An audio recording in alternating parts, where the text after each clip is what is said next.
السلام علیکم ورحمۃ اللہ۔ ویلکم ٹو زخرف القرآن چینل۔ آج میرے بیان کا موضوع ہے بادشاہ کی ذمہ داریاں، کہ بادشاہ کو کیسا ہونا چاہیے۔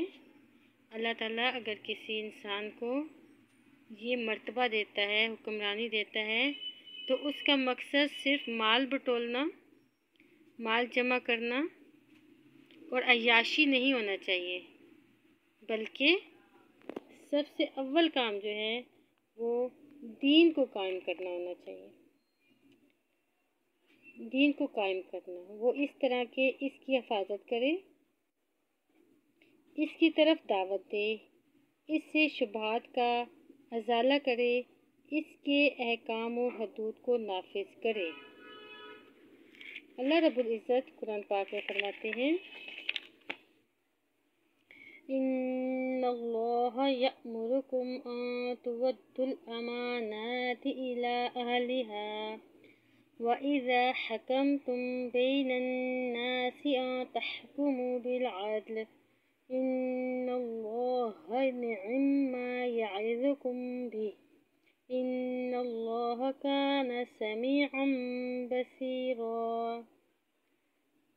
ترجمہ: اللہ تعالیٰ تمہیں تاکیدی حکم دیتا ہے کہ امانت والوں کی امانتیں انہیں پہنچا دو، اور جب لوگوں کے درمیان فیصلہ کرو تو عدل و انصاف سے فیصلہ کرو۔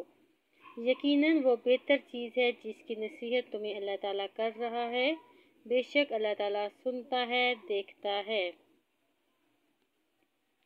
نمبر 2، منصب کے لیے اچھے اور باصلاحیت لوگوں کا چناؤ کرنا۔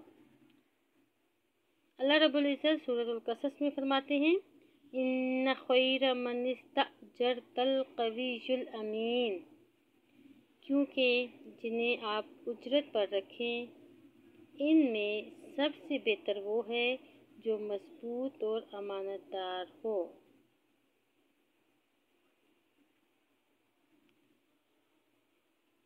یعنی حکمرانی کے لیے ایسے لوگوں کا چناؤ کیا جائے جو اس قابل ہوں، جو مضبوط اور امانت دار ہوں۔ نمبر 3، اپنے حکام کا محاسبہ کرے۔ حضرت ابو حمید سعدی رضی اللہ عنہ کہتے ہیں کہ رسول اللہ صلی اللہ علیہ وسلم نے قبیلہ ازرز کے ایک آدمی کو زکوٰۃ کا عامل بنایا، جس کا نام ابن اللیثبیہ تھا۔ جب وہ زکوٰۃ وصول کر کے واپس آیا تو کہنے لگا کہ یہ مال تم لوگوں کے لیے ہے، یعنی زکوٰۃ کا ہے، اور یہ مجھے ہدیے میں ملا۔ آپ نے فرمایا، اگر وہ اپنے باپ کے گھر میں یا ماں کے گھر میں بیٹھا رہتا تو کیا اسے ہدیہ ملتا؟ پھر فرمایا، اس ذات کی قسم جس کے قبضے میں میری جان ہے، جو شخص بھی زکوٰۃ کے مال سے کچھ لے لے گا وہ قیامت کے دن اس کو اپنی گردن پر لادے ہوئے آئے گا۔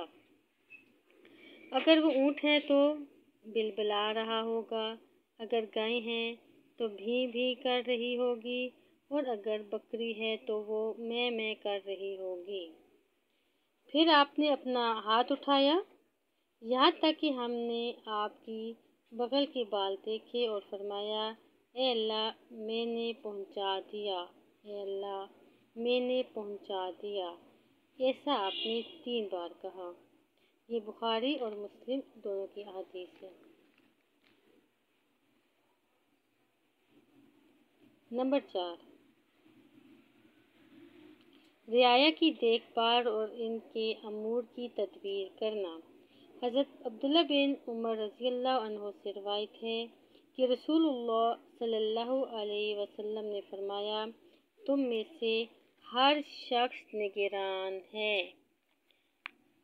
اور تم میں سے ہر شخص سے اس کی رعایا کے بارے میں باز پرس ہوگی۔ بادشاہ اپنی رعایا کا محافظ ہے، اس سے اس کی رعایا کے بارے میں باز پرس ہوگی۔ رعایا کے ساتھ نرمی کرے، اس کی خیر خواہی کرے، اور اس کی پوشیدہ چیزوں کی ٹو میں نہ رہے۔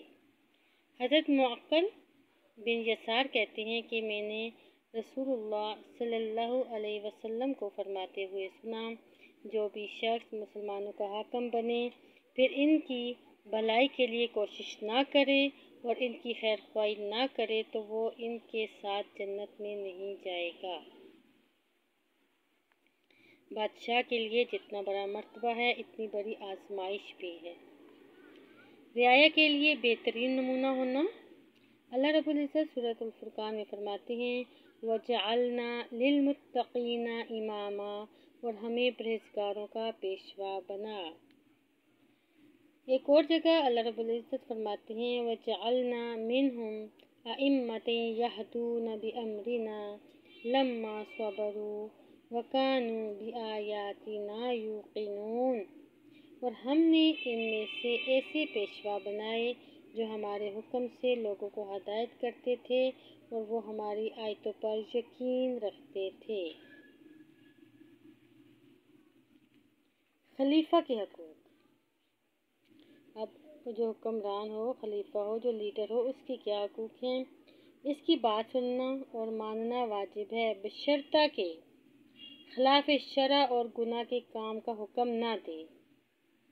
اللہ رب العزت سورۃ النساء میں فرماتے ہیں یا ایھا الذین آمنوا اطیعوا اللہ واطیعوا الرسول واولی الامر منکم فإن تنازعتم فی شیء فردوہ الی اللہ والرسول ان کنتم تؤمنون باللہ والیوم الآخر ذلک خیر واحسن تأویلا۔ ترجمہ ہے، اے ایمان والو، فرما برداری کرو اللہ کی اور فرما برداری کرو رسول صلی اللہ علیہ وسلم کی، اور تم میں سے جو اختیار والے ہیں ان کی، پھر اگر کسی چیز میں اختلاف کرو تو اسے لوٹاؤ اللہ کی طرف اور اس کے رسول کی طرف، اگر اللہ تعالیٰ پر قیامت کے دن پر تمہارا ایمان ہے، یہ بہت بہتر ہے اور با اعتبار انجام کے بہت اچھا ہے۔ حضرت عبداللہ بن عمر رضی اللہ عنہ سے روایت ہے کہ رسول اللہ صلی اللہ علیہ وآلہ وسلم نے فرمایا، مسلمانوں پر اپنے امام یا بادشاہ کی اطاعت واجب ہے، خوشی ہو یا ناخوشی، ہر حال میں، جب تک کہ گناہ کا حکم اس کو نہ دیا جائے۔ پھر جب امام یا بادشاہ کی طرف سے اسے گناہ کا حکم دیا جائے تو نہ سننے اور نہ اطاعت کرے۔ اب خلیفہ کی خیر خواہی۔ حضرت تمیم داری سے روایت ہے کہ رسول اللہ صلی اللہ علیہ وآلہ وسلم نے فرمایا، دین خیر خواہی کا نام ہے۔ ہم نے کہا خیر خواہی کس کے لیے ہو؟ آپ نے فرمایا اللہ کے لیے، اس کی کتاب کے لیے، اس کے رسول کے لیے، مسلمانوں کے امام اور عام مسلمانوں کے لیے۔ اب خلیفہ کی حمایت اور مدد۔ ارشاد باری تعالیٰ ہے وَتَعَاوَنُوا عَلَى الْبِرِّ وَالتَّقْوَى وَلَا تَعَاوَنُوا عَلَى الْإِثْمِ وَالْعُدْوَانِ وَاتَّقُوا اللَّهَ إِنَّ اللَّهَ شَدِيدُ الْعِقَابِ۔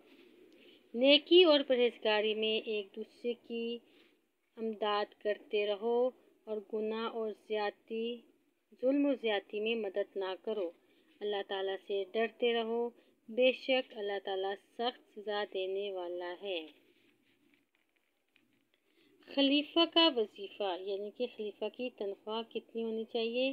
حضرت علی رضی اللہ عنہ کہتے ہیں کہ میں نے رسول اللہ صلی اللہ علیہ وسلم سے فرماتے ہوئے سنا، خلیفہ کے لیے صرف 2 پیالے جائز ہیں، ایک پیالہ وہ جو اس کے اہل و عیال کھائیں اور دوسرا پیالہ مہمان وغیرہ کے لیے۔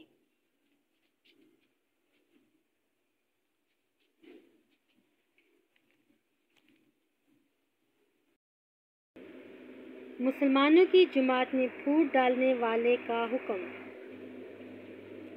حضرت ارفجہ رضی اللہ عنہ کہتے ہیں کہ میں نے رسول اللہ صلی اللہ علیہ وآلہ وسلم کو فرماتے ہوئے سنا، جو شخص ہمارے پاس اس حال میں آئے کہ تم کسی ایک آدمی کی سرداری پر متفق ہو اور وہ تمہاری جماعت میں پھوٹ ڈالنا چاہے تو اس کو قتل کر دو۔ دوسرے خلیفہ کی بیعت۔ حضرت ابو سعید خدری سے روایت ہے کہ رسول اللہ صلی اللہ علیہ وآلہ وسلم نے فرمایا، جب دو خلیفہ کے لیے بیعت لی جائے تو